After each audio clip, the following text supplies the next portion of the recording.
Supreme court chief justice ఏదైతే ఎల్లిని విష్ణుమూర్తికే చెప్పుకోపో అంటూ అక్కడ పిటిషన్ వేసినటువంటి వ్యక్తితో మాట్లాడినటువంటి మాట అజంతా శిల్పాలకు సంబంధించినటువంటి చోట జరిగినటువంటి వ్యవహారానికి సంబంధించి పెద్ద ఎత్తున ట్రోల్ అవుతున్నటువంటి వేళ ఆయన తీవ్రంగా స్పందించారు.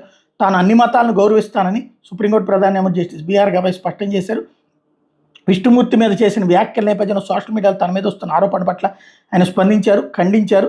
తన వ్యాఖ్యలను తప్పుగా అర్థం చేసుకున్నారంటూ వివరణ ఇచ్చారు. మధ్యప్రదేశ్లో యునెస్కో ప్రపంచ వారసత్వ కట్టడమైన ఖుజురహో ఆలయ ప్రాంగణంలో ఉన్న జవేరీ టెంపుల్లో భగవాన్ విష్ణుమూర్తి విగ్రహం దెబ్బతిన్నదని ఆలయాన్ని పునర్నిర్మించి అక్కడ మరో విగ్రహాన్ని ఏర్పాటు చేశారు.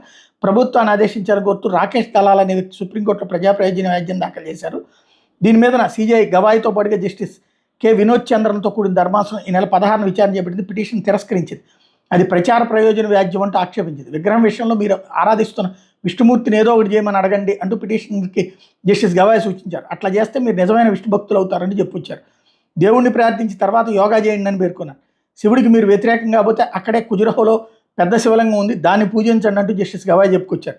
విష్ణుమూర్తి విషయంలో ఆయన చేసిన వ్యాఖ్యలు సోషల్ మీడియాలో జనం తప్పుపట్టారు. జస్టిస్ గవాయ్కి సొలిసిటర్ జనరల్ తుషార్ మెహతా అండగా నిలిచారు. జస్టిస్ గవాయ్ తనకు చాలా ఏళ్ళుగా తెలుసని, ఆయన అన్ని మతాలు ఆధ్యాత్మిక పవిత్ర క్షేత్రాన్ని దర్శిస్తుంటారని చెప్పారు. అన్ని మతాలను సమానంగా భావిస్తుంటారని తెలిపారు. భగవంతుని కించపరచడం ఆయన ఉద్దేశం కాదన్నారు. న్యూటన్ నియమం ప్రకారం ఒక చర్యకు అంతే సమానమైన ప్రతిచర్య ఉంటుందని వివరించారు. అని ఇప్పుడు సోషల్ మీడియా కాలంలో ఒక చర్యకు తప్పుడు అతి ప్రతిస్పందన ఉంటుందని పేర్కొన్నారు. జస్టిస్ గవాయ్ వ్యాఖ్యలను వక్రీకరించడం దురదృష్టకరమని స్పష్టం చేశారు. సోషల్ మీడియా పోస్టులను జస్టిస్ వినోద్ చంద్ర కూడా ఖండించారు. సోషల్ మీడియా యాంటీ సోషల్ మీడియాగా మారిందని చెప్పి విమర్శించారు.